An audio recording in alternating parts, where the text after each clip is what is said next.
Hello बंधुगण, स्वागत आपणकु पुणी थरे एक रोचक कहानी रे। आशा करूची पसंद आसीबो। एबे मो सासुंको फोन आसीथिला जे मते कहूथिले कि मुकेश काली ही तुम पाखरे पहुंची जिवो। तार चाकिरी सहर रे होई जाईची। एहा सुनी मु किछिटा चिंतित होई गली, कारण मु एकाकी छोट फ्लैट रे रहुथिली एवं मो स्वामी अन्य देशकु जाईथिले।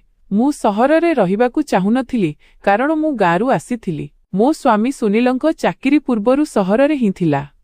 बाहाघर हेबा परे से मते मध्य सहरकु नेई आसिले, किंतु परे तांको कंपनी वाला तांकु अन्य देशकु पठाई देले। मु तांकु बहुत कहिथिली कि मते गांकु फेराई दियो, मु मो सासु घरे रही जिबी, किंतु से कहिबाकु लागिले नाही, तुमे मोर एई फ्लैट रे रहिबो। गत 5 मास हेबो मु एकाकी फ्लैट रे रहुथिली। एबे तो मो पाख पड़ोसींको सह मध्य भल चिन्हा जणा होई जाइथिला, मन भी लागि जाइथिला। किंतु निज देवरंको आसीबा कथा सुनी मु अशांत होई जाइथिली। जदि मो स्वामी एठारे थांते तेबे मते कोनोसी चिंता नथांता, किंतु देवरंको सह एठारे एकाकी रहिबा मते किछि ठीक लागु नथिला। किंतु मु मो सासुंकु मना मध्य करि पारु नथिली। रातिरे जेतेबेले सुनीलंको फोन आसिला तेबे मु तांकु सासुंको कथा कहिदेली। से कहिबाकु लागिले, एहा तो भलो कथा, भाई रहिबो तो मते तुम पई चिंता रहिबो नाही। मु कहिली, सुनील, किंतु मु केमिति एकाकी तांको सह गोटिए घरे रही पारिबी। मो कथा सुनी से रागरे गरगर हेले। कहिले, कोन माने तुमर? से मो भाई, भल तुमर तांकोठारु कि विपद होई पारे।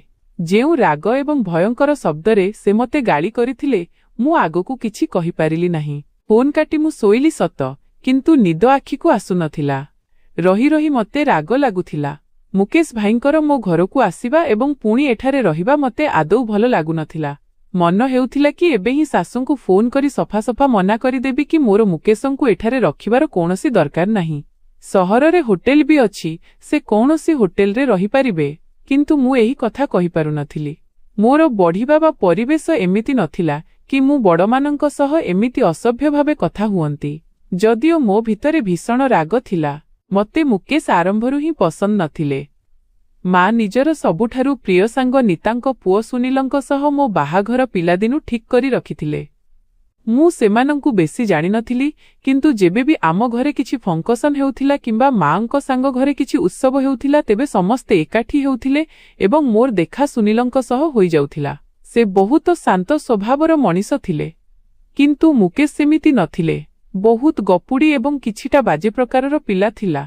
झियमानंक सह हसी हसी कथा हेबा, सेमानंक चारिपाखरे बुलिबा एवं बहुत हस मजा करिबा तार अभ्यास थिला।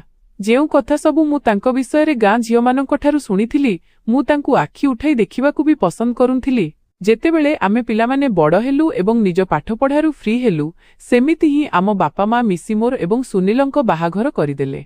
आम बाहाघरकु एबे अधिक समय होई नथिला, मात्र 6 मास आम बाहाघरकु होइथिला। सुनीलंक गोटिए कथा मते बहुत अजब लागिथिला। बाहाघरर प्रथम रातिरे भी सुनील मते हाथ लगाई नथिले। कहिले कि जदिओ आम बाहाघर पिलादिनु ठीक होइथिला, किंतु आमे परस्परकु भल भावे जानि नाहु। मु चाहूची कि प्रथमे आमे परस्परकु भल भावे जानिबा बुझिबा, तेबे जाई आमे संपर्कर आरंभ करिबा।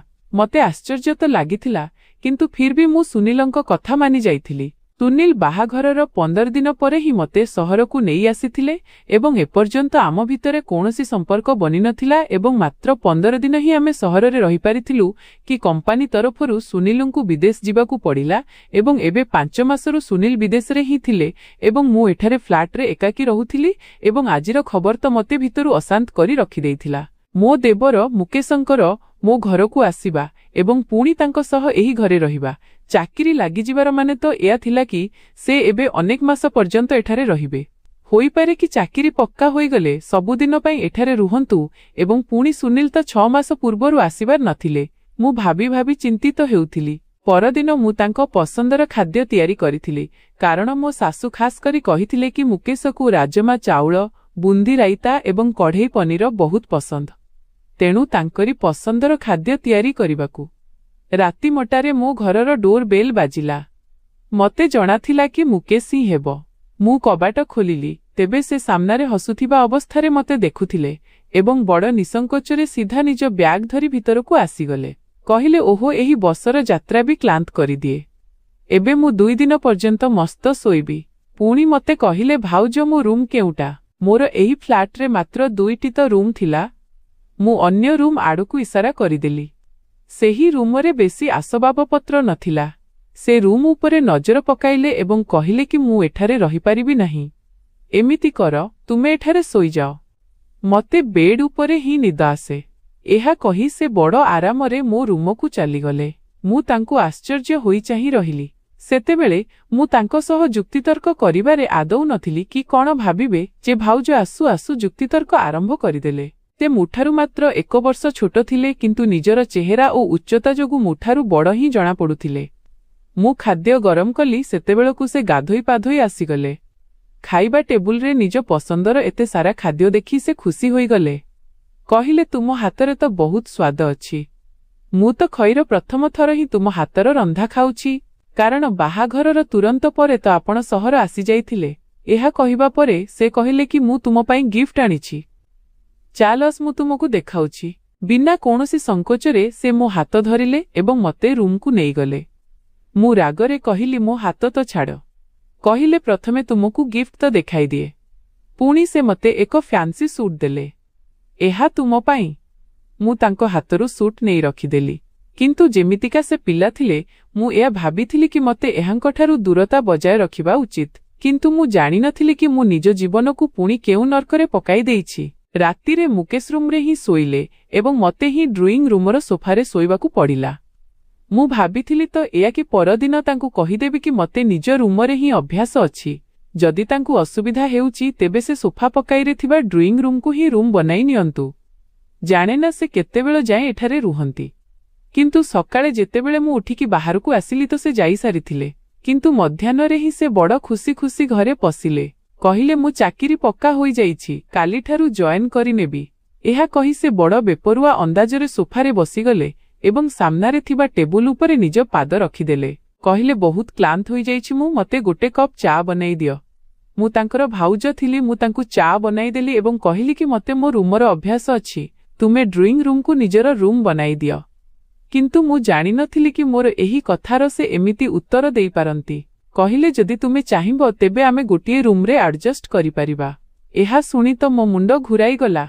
मु रागरे तांकू चाहिली, तेबे से हसिबाकू लागिले। कहिले, मु मजाक करुथिली। मु उठिकी को जिबाकू लागिली। तेबे मते कहिले, सतरे तुमे रागरे बहुत सुंदर देखा जा। सतरे जेबे राग जोगु तुम गाल एवं नाक लाल होई जाए, तेबे मन हुए कि एसबुकू कथा अधारे छाड़ी से दुष्टामीरे हसिबाकू लागिले। मु जानिथिली कि से केउ प्रकारर कथारे अभ्यस्त। सामनावाला तांको एमिति कथारे जेते हैराण हेउथिले भी से मानु नथिले। मु रातिर रोसेई करुथिली एवं सेईरे बसी टीवी देखुथिले। किंतु जेउ प्रकारर इंग्लिश मूवी से देखुथिले, तार शब्द मते किचेन भितरकू सुना जाउथिला।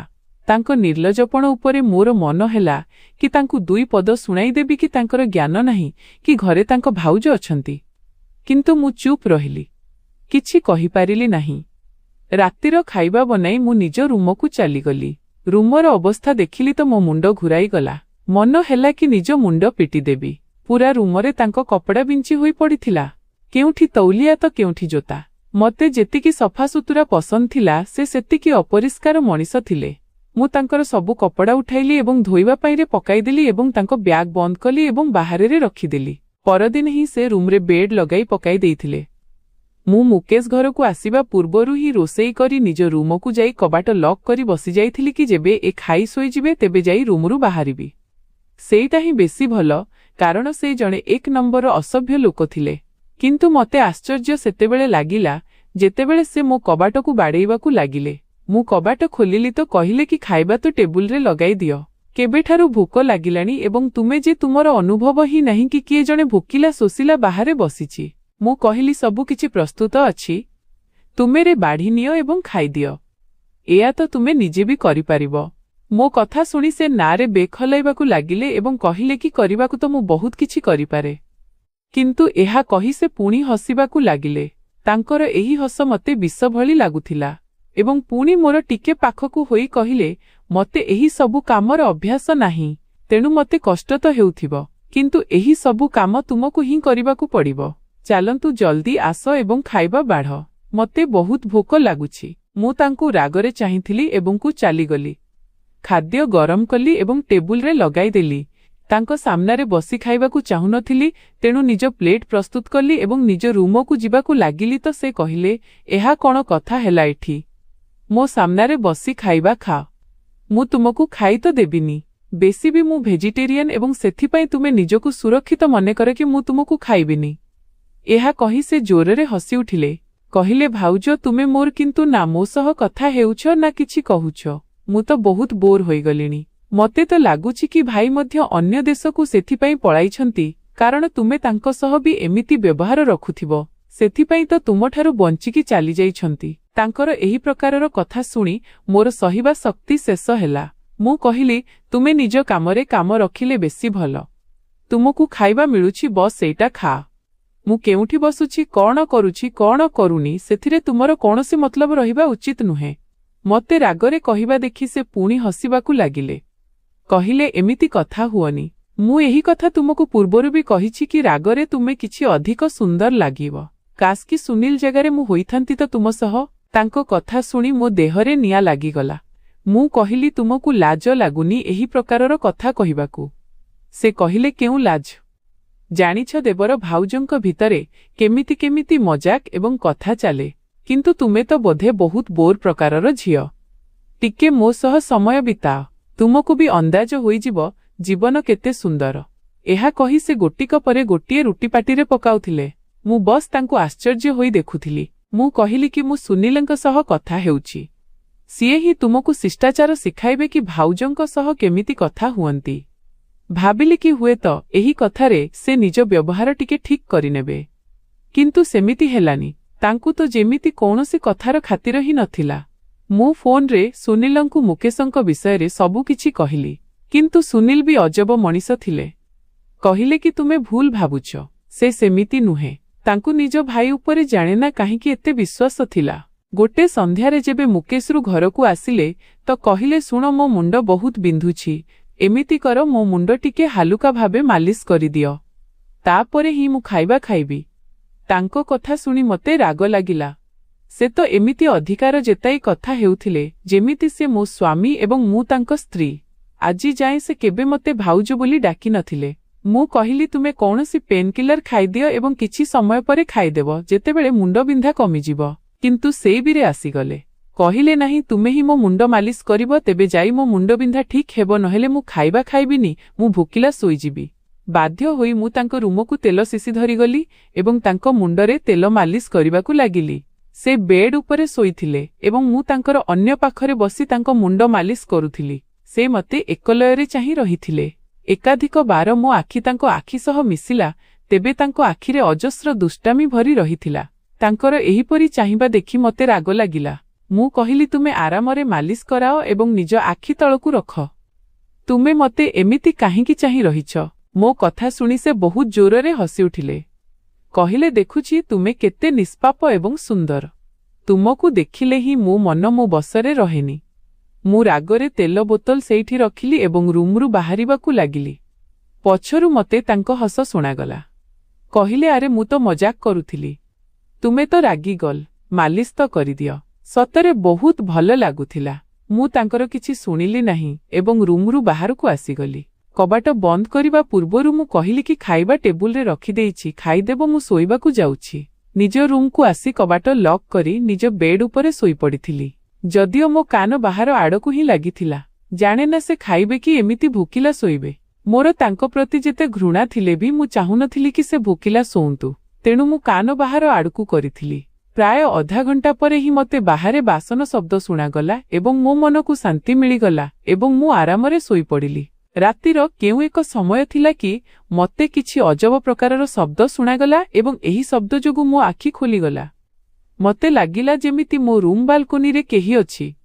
ମତେ କାହାର ଚାଲିବାର ଶବ୍ଦ ସ୍ପଷ୍ଟ ଅନୁଭବ ହେଉଥିଲା।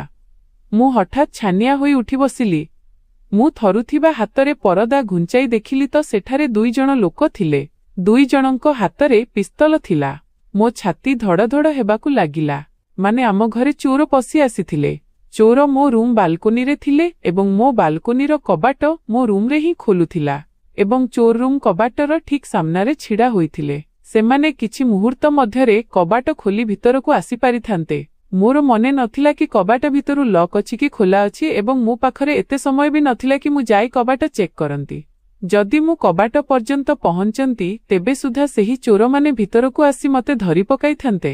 ମୁଁ ଭଲ ମଣିଲି କି ମୁଁ ଜଲଦି ରୁମ୍ କବାଟ ଖୋଲିଲି ଏବଂ ବାହାର ଆଡ଼କୁ ଦୌଡ଼ିଲି।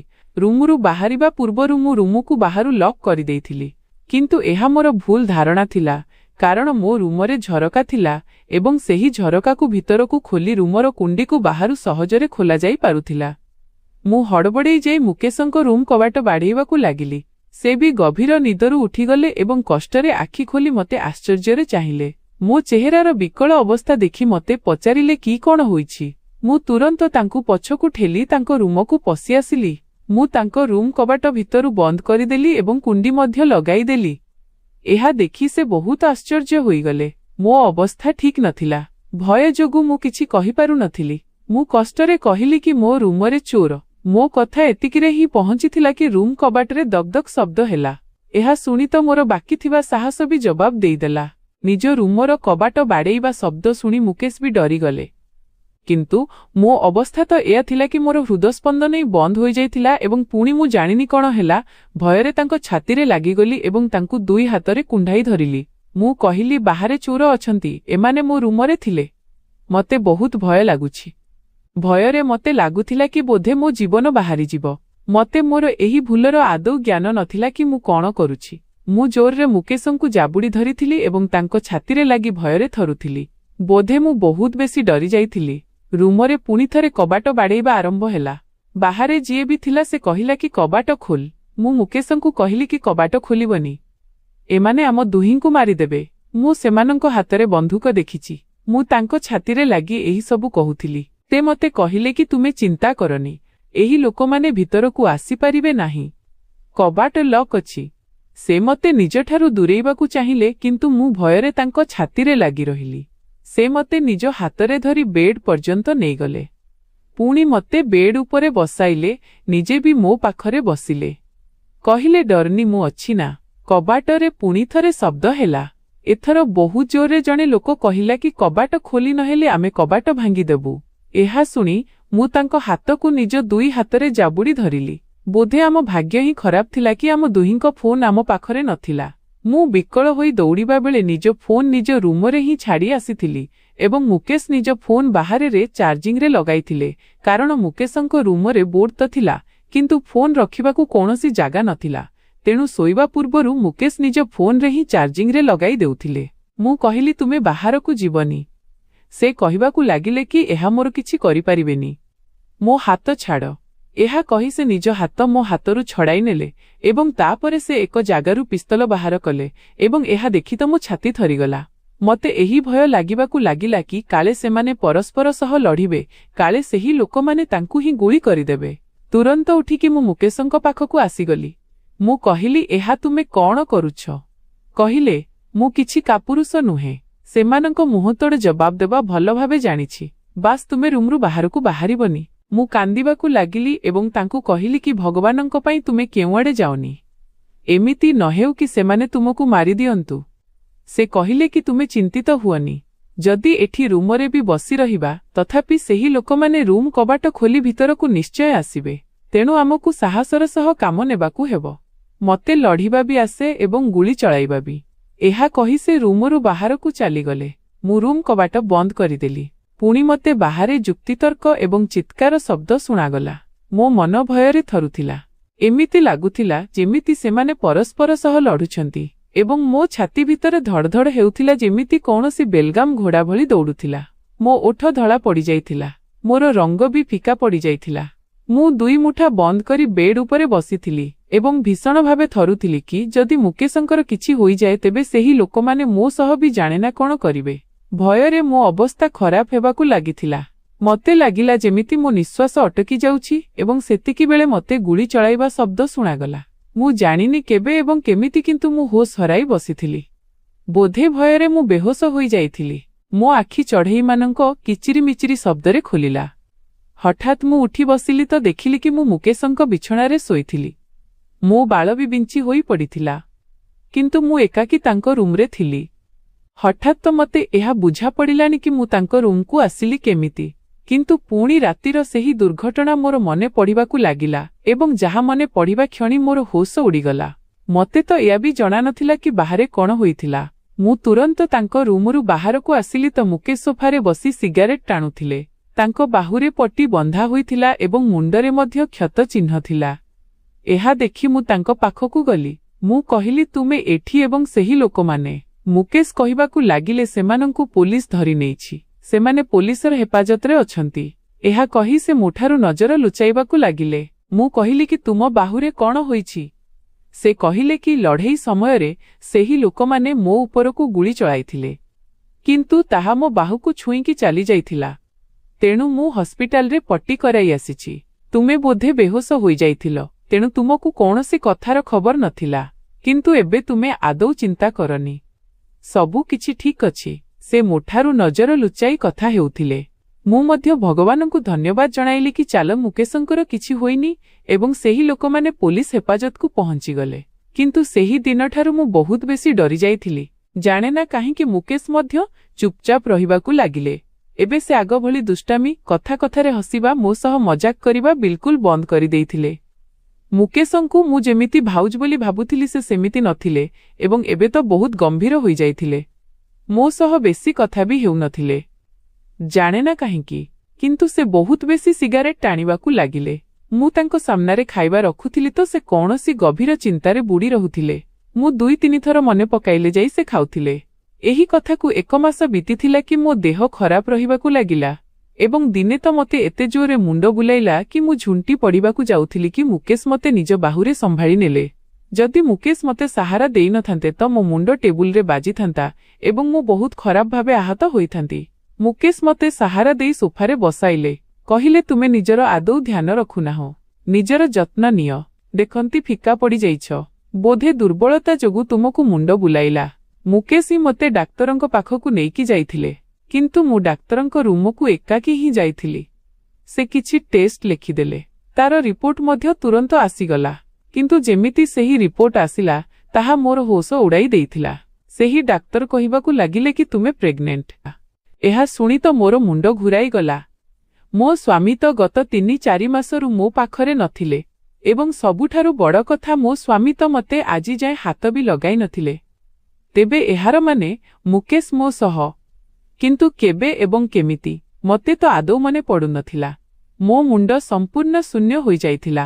ମୁଁ ଭାବି ଭାବି ଚିନ୍ତିତ ଥିଲି କି ସେ ମୋ ସହ ଏମିତି କେବେ କଲେ, କାରଣ ନା ତ ମୁଁ କୌଣସି ନିଶା ଔଷଧ ଖାଉଥିଲି ନାହିଁ, ମୋତେ କୌଣସି ଏମିତି ନିଶା ଦ୍ରବ୍ୟ ଖୁଆଇ ଦିଆଯାଇଥିଲା। ପୁଣି ମୁଁ ଗର୍ଭବତୀ। ମୋର ମନେ ପଡ଼ିବାକୁ ଲାଗିଲା କି ଯେଉଁଦିନ ଆମ ଘରେ ଚୋର ପଶିଥିଲେ ମୁଁ ଭୟ ଯୋଗୁଁ ହୋସ ହରାଇଥିଲି ଏବଂ ତା ପରଠାରୁ ମୁକେଶଙ୍କ ବ୍ୟବହାର ମଧ୍ୟ ସମ୍ପୂର୍ଣ୍ଣ ବଦଳି ଯାଇଥିଲା। ସେ ହଜିଲା ହଜିଲା ରହୁଥିଲେ ଏବଂ ବିଲକୁଲ ଚୁପ୍ ହୋଇଯାଇଥିଲେ। କାଳେ ସେହି ରାତିରେ ହିଁ ମୁକେଶ ମୋ ସହ। ଏହି ଚିନ୍ତା ତ ମୋର ହୋସ ଉଡ଼ାଇ ଦେଇଥିଲା। ସେ ମୋର ବେହୋସିର ଅନୁଚିତ ଫାଇଦା ଉଠାଇଥିଲେ। ସେ ବି ଏମିତି ଏକ ସମୟରେ ଯେବେ ମୋତେ ତାଙ୍କ ସାହାରାର ଦରକାର ଥିଲା। ମୁଁ ମୋର ବହୁଥିବା ଲୁହ ପୋଛିଲି ଏବଂ ଡାକ୍ତରଙ୍କ ରୁମରୁ ବାହାରକୁ ଆସିଗଲି। ସେ ସାମ୍ନାରେ ହିଁ ବସିଥିଲେ। ମୋତେ ଦେଖି ମୋ ପାଖକୁ ଆସିଲେ। କହିଲେ, କଣ ହେଲା? ଡାକ୍ତର କଣ କହୁଛନ୍ତି? ମୁଁ ତାଙ୍କୁ କଣ ଉତ୍ତର ଦେଇଥାନ୍ତି? ମୁଁ ତାଙ୍କୁ କିଛି କହିଲି ନାହିଁ। ମୁଁ ଭାବିଥିଲି କି ଘରକୁ ଯାଇ ତାଙ୍କୁ ପଚାରିବି କି ସେ ମୋ ସହ ଏମିତି କାହିଁକି କଲେ। ମୁଁ ତାଙ୍କ ଭାଇଙ୍କ ସ୍ତ୍ରୀ ଥିଲି। ତାଙ୍କୁ ଲାଜ ଲାଗିବା କଥା ଏହି ସବୁ କଲାବେଳେ। କିନ୍ତୁ ଘରକୁ ଯାଇ ତ ମୋର ହୋସ ଉଡ଼ିଗଲା। ସାମ୍ନାରେ ହିଁ ସୁନୀଲ ଛିଡ଼ା ହୋଇ ହସୁଥିଲେ। କହିଲେ, କେମିତି ଲାଗିଲା ମୋର ସରପ୍ରାଇଜ? ମୁଁ ଦେଖି ଆଶ୍ଚର୍ଯ୍ୟ ହୋଇଗଲି। ମୋ ଛାତି ଧଡ଼ ଧଡ଼ ହେବାକୁ ଲାଗିଲା। କିନ୍ତୁ ମୁଁ ଦେଖିଲି କି ସୁନୀଲଙ୍କୁ ଦେଖି ମୁକେଶ କିଛି ଅଧିକ ହିଁ ଚିନ୍ତିତ ଜଣାପଡ଼ୁଥିଲେ। ମୁଁ ସୁନୀଲଙ୍କ ପାଖକୁ ଚାଲିଗଲି।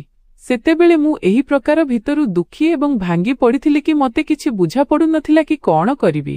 ମୁଁ ସୁନୀଲଙ୍କୁ ଲାଗି କାନ୍ଦିବାକୁ ଲାଗିଲି।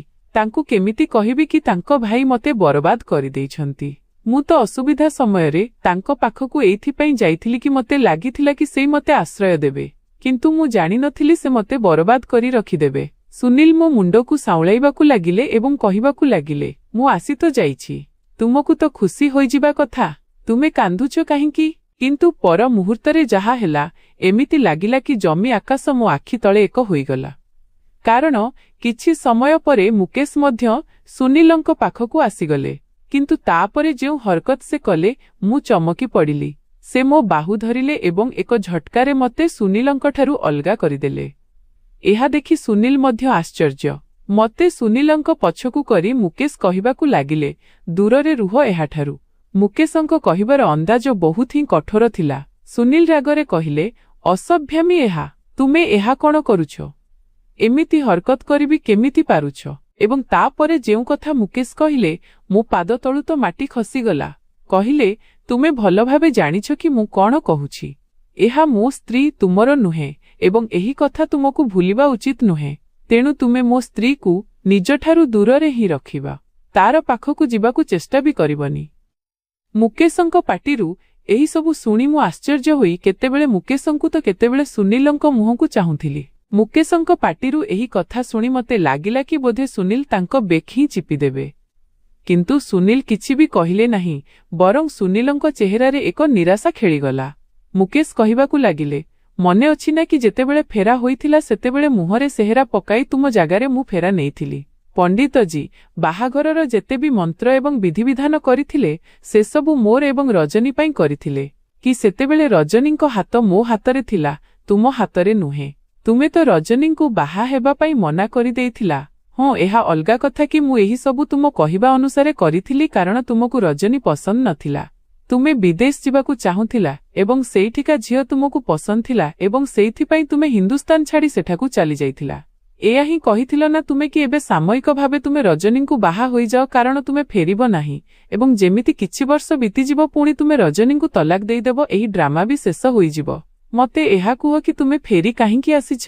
ତୁମକୁ ତ ଏକ ବିଦେଶୀ ଝିଅ ସହ ପ୍ରେମ ହୋଇଯାଇଥିଲା ଏବଂ ତୁମେ ତାକୁ ହିଁ ବାହା ହେବାକୁ ଯାଉଥିଲା। ତୁମେ ଏକାକୀ କାହିଁକି ଫେରିଛ? ତୁମେ ସେହି ଝିଅକୁ ବାହା ହେଲନି। ମୁଁ ତ ଏହା ଶୁଣି ନିଜ ଦୁଃଖ ଭୁଲି ବସିଥିଲି। ଏହି ସବୁ ମୁଁ କ'ଣ ଶୁଣୁଥିଲି? ସୁନୀଲ କହିବାକୁ ଲାଗିଲେ କି ମୋତେ ସେହି ଝିଅ ଧୋକା ଦେଇଛି, ସେଥିପାଇଁ ମୁଁ ଫେରି ଆସିଛି। ତେଣୁ ତୁମେ ଏବେ ରଜନୀଙ୍କୁ ତଲାକ ଦେଇଦିଅ, ମୁଁ ଏହାକୁ ବାହା ହୋଇଯିବି। ଏହା ଶୁଣି ମୋତେ ଲାଗିଲା ଯେମିତି ମୁଁ କୌଣସି ଖେଳଣା। ମୁଁ କହିଲି, ମୋତେ ନ ଜଣାଇ କେଉଁ ଖେଳ ଖେଳିଛନ୍ତି ଆପଣ ଦୁଇ ଭାଇ ମୋ ସହ? ଜଣେ ଦୁନିଆ ଆଗରେ ମୋତେ ବାହା ହୁଏ କାରଣ ତାର ମା ପିଲାଦିନୁ ମୋତେ ତାର ନାଁ ସହ ବାନ୍ଧି ରଖିଥିଲା ଏବଂ ପୁଣି ମୋତେ ବିନା ଛୁଇଁ ହିଁ ଅପେକ୍ଷା କରିବାକୁ କହି ଅନ୍ୟ ଦେଶକୁ ଚାଲିଯାଏ। ପୁଣି ଦ୍ୱିତୀୟ ଭାଇ ଆସି ମୋ ସହ ସମୟ ବିତାଏ, ବିନା ମୋତେ ଜଣାଇ ମୋ ସହ ସମ୍ପର୍କ ଗଢ଼େ। ମୁଁ ତ ଛଟପଟ ହେଉଥିଲି କି ଦେବରର ହବସର ଚିହ୍ନ ନିଜ ଶରୀରରେ ଧରି ହସ୍ପିଟାଲରୁ ଫେରିଛି, କିନ୍ତୁ ମୁଁ ଜାଣିନଥିଲି ମୋ ସହ କେଉଁ ଘୃଣ୍ୟ ଖେଳ ଖେଳାଯାଇଛି। ଏହି କଥା ଶୁଣି ତ ମୁକେଶ ଏବଂ ସୁନୀଲ ଦୁହେଁ ଆଶ୍ଚର୍ଯ୍ୟ ହୋଇଗଲେ। ମୁଁ ଭୋ ଭୋ ହୋଇ କାନ୍ଦିବାକୁ ଲାଗିଲି। ମୁଁ ନିଜ ପର୍ସରୁ ରିପୋର୍ଟ ବାହାର କରି ସେମାନଙ୍କ ମୁହଁ ଉପରକୁ ଫିଙ୍ଗିଦେଲି। ସୁନୀଲ କହିବାକୁ ଲାଗିଲେ, ଏହା ତୁମେ କ'ଣ କରିଛ? ତୁମକୁ ଲାଜ ଲାଗିଲାନି? ମୁକେଶଙ୍କ ଶବ୍ଦ ଆହୁରି ତୀବ୍ର ଥିଲା। କହିଲେ କି ଏହା ମୋ ସ୍ତ୍ରୀ, ତେଣୁ ମୋତେ ନିଜର କୌଣସି ବି କାମ ଉପରେ କୌଣସି ଲଜ୍ଜା ନାହିଁ। ଏହା ଅଲଗା କଥା କି ଯେବେ ମୁଁ ରଜନୀଙ୍କ ସହ ଫେରା ନେଇଥିଲି ସେତେବେଳେ ମୋ ମନରେ ରଜନୀଙ୍କ ପାଇଁ କିଛି ବି ନଥିଲା, କିନ୍ତୁ ଏବେ ମୁଁ ରଜନୀଙ୍କୁ ଭଲ ପାଇବାକୁ ଲାଗିଛି ଏବଂ ତାଙ୍କ ବିନା ବଞ୍ଚିବା କଥା ଭାବି ବି ପାରିବି ନାହିଁ। ଏହା କହି ସେ ମୋ ହାତ ଧରିଲେ ଏବଂ ଘରୁ ବାହାରକୁ ନେଇଗଲେ। ମୁଁ କହିଲି, ମୋ ହାତ ଛାଡ଼, ମୋତେ ତୁମ ସହ ବି ରହିବାର ନାହିଁ। ତୁମେ ଧୋକାରେ ମୋତେ ବାହା ହେଲ ଏବଂ ପୁଣି ମୋ ବେହୋସିର ଅନୁଚିତ ଫାଇଦା ବି ଉଠାଇଲେ। କିନ୍ତୁ ମୁକେଶ ମୋର କୌଣସି କଥା ଶୁଣିଲେ ନାହିଁ ଏବଂ ମୋତେ ଗାଁକୁ ନେଇଗଲେ। ମୁକେଶ ହିଁ ମୋ ଶାଶୁଙ୍କୁ ଏବଂ ମୋ ବାପା ମାଙ୍କୁ ସବୁ ସତ୍ୟତା କହିଥିଲେ। ସବୁ ସତ୍ୟତା ଜାଣି ସମସ୍ତେ ଆଶ୍ଚର୍ଯ୍ୟ ହୋଇଗଲେ। ସମସ୍ତେ ସୁନୀଲ ଏବଂ ମୁକେଶଙ୍କୁ ଗାଳିଗୁଲଜ କଲେ। ସୁନୀଲଙ୍କ ସହ ତ ମୋ ଶାଶୁ କଥା ହେବା ହିଁ ବନ୍ଦ କରିଦେଲେ। ସୁନୀଲ ବି ଗାଁକୁ ଆସିନଥିଲେ। ସେ ନିଜର ସେହି ଫ୍ଲାଟରେ ରହି କୌଣସି ଚାକିରି କରିବାକୁ ଲାଗିଲେ। ଏପଟେ ମୁକେଶ ମୋର ବହୁତ ଯତ୍ନ ନେଉଥିଲେ, ମୋର ପ୍ରତିଟି ଜିନିଷର ଧ୍ୟାନ ରଖୁଥିଲେ, କିନ୍ତୁ ମୁଁ ତାଙ୍କ ସହ ସିଧା ମୁହଁରେ କଥା ବି ହେଉନଥିଲି। ସେ ମୋର କୌଣସି ବି କଥାରେ ଖରାପ ଭାବୁନଥିଲେ, ମୋର ଯତ୍ନ ନେଉଥିଲେ। କିନ୍ତୁ 6 ମାସ ପରେ ହିଁ ମୁଁ ଏକ ମୃତ ସନ୍ତାନକୁ ଜନ୍ମ ଦେଲି। ପିଲାଟି ସମୟ ପୂର୍ବରୁ ହିଁ ଜନ୍ମ ନେଇଥିଲା, ତେଣୁ ସେ ଜୀବିତ ନଥିଲା। ମୁଁ ଯେବେଠାରୁ ସହରରୁ ଗାଁକୁ ଆସିଥିଲି ବହୁତ ବେଶି ଚିନ୍ତିତ ରହୁଥିଲି, ଠିକ୍ ଭାବେ ଖାଉନଥିଲି ଏବଂ ବହୁତ ବେଶିରେ ରହୁଥିଲି। ବୋଧେ ଏହା ହିଁ କାରଣ ଥିଲା କି ମୁଁ ପିଲାକୁ ସମୟ ପୂର୍ବରୁ ଜନ୍ମ ଦେଇଥିଲି। ଯେମିତି ମୋ ଦେହ ଖରାପ ହେଲା, ମୁକେଶ ମୋତେ ସହରର ଏକ ସବୁଠାରୁ ଭଲ ହସ୍ପିଟାଲକୁ ନେଇ ଆସିଥିଲେ। ମୋ ଅବସ୍ଥା ବି ଠିକ୍ ନଥିଲା ଏବଂ ଯେବେ ମୋ ସ୍ୱାସ୍ଥ୍ୟ ଟିକେ ସମ୍ଭାଳିଲା ତେବେ ମୁକେଶ ଏକ DNA ରିପୋର୍ଟ ମୋ ସାମ୍ନାରେ ରଖିଦେଲେ, ଯାହାଦ୍ୱାରା ଏହା ପ୍ରମାଣିତ ହେଲା କି ଏହି ପିଲାଟି ତାର ନୁହେଁ। ସେ କହିବାକୁ ଲାଗିଲେ, ଯେଉଁ ରାତିରେ ସେହି ଡକାୟତମାନେ ଆସିଥିଲେ ସେମାନେ ମୋ ବାହୁରେ ଗୁଳି ମାରିଲେ ଏବଂ ମୋ ମୁଣ୍ଡରେ ପିସ୍ତଲରେ ମାରିଲେ ଏବଂ ମୁଁ ବେହୋସ ହୋଇଗଲି। ମୁଁ ଜାଣିନି କି ତାପରେ କଣ ହେଲା, କିନ୍ତୁ ଯେବେ ମୋର ହୋସ୍ ଆସିଲା ତେବେ ସେହି 2 ଜଣ ଘରୁ ଯାଇସାରିଥିଲେ। ରୁମ୍ କବାଟ ଭାଙ୍ଗି ଯାଇଥିଲା ଏବଂ ଯେବେ ମୁଁ ରୁମ୍କୁ ଆସିଲି ତ ତୁମ ଅବସ୍ଥା ଦେଖି ମୁଁ ବୁଝିଗଲି କି ସେମାନେ ତୁମ ସହ ଖରାପ କାମ କରିସାରିଛନ୍ତି। ତୁମେ ବହୁତ ହି ଖରାପ ଅବସ୍ଥାରେ ବେଡ୍ ଉପରେ ଶୋଇଥିଲା। ମୁଁ ହିଁ ତୁମ କପଡ଼ା ଠିକ୍ କରିଥିଲି। ଯେବେ ତୁମ ରିପୋର୍ଟ ମୁଁ ଦେଖିଲି ତେବେ ମୋତେ ଏଇଆ ହିଁ ଠିକ୍ ଲାଗିଲା କି ମୁଁ ତୁମକୁ ଆପଣେଇ ନେବି, କାରଣ ଏଥିରେ ତୁମର କୌଣସି ଦୋଷ ନଥିଲା। ଯାହା କିଛି ବି ହେଲା ତାହା ଏକ ଦୁର୍ଘଟଣା ଥିଲା। ମୁଁ ପଥର ପାଲଟିଥିବା ଆଖିରେ କେତେବେଳେ ତାଙ୍କୁ ଦେଖୁଥିଲି ତ କେତେବେଳେ ସେହି ରିପୋର୍ଟକୁ। ମୋତେ ବୁଝାପଡ଼ୁନଥିଲା କି ମୁଁ ଚିତ୍କାର କରି କରି ଲୁହ ବୁହାଇବି ନା ପୁଣି ଭଗବାନଙ୍କୁ ଧନ୍ୟବାଦ ଦେବି ଯେ ମୁକେଶଙ୍କ ରୂପରେ ମୋତେ ଏତେ ଭଲ ସ୍ୱାମୀ ଦେଇଥିଲେ। ମୋ ଆଖିରୁ ଲୁହ ବାହାରିବା ଦେଖି ମୁକେଶ ମୋ ପାଖକୁ ଆସିଗଲେ। ସେ ନିଜ ହାତରେ ମୋ ଲୁହ ପୋଛିଲେ ଏବଂ ମୋ ମୁଣ୍ଡ ନିଜ କାନ୍ଧରେ ରଖିଦେଲେ। ମୁକେଶଙ୍କ ସ୍ପର୍ଶ ପାଇବା କ୍ଷଣି ମୁଁ ଆହୁରି ଛଟପଟ ହୋଇ କାନ୍ଦିବାକୁ ଲାଗିଲି। ମୁଁ କହିଲି, ମୁକେଶ, ମୋତେ କ୍ଷମା କରିଦିଅ।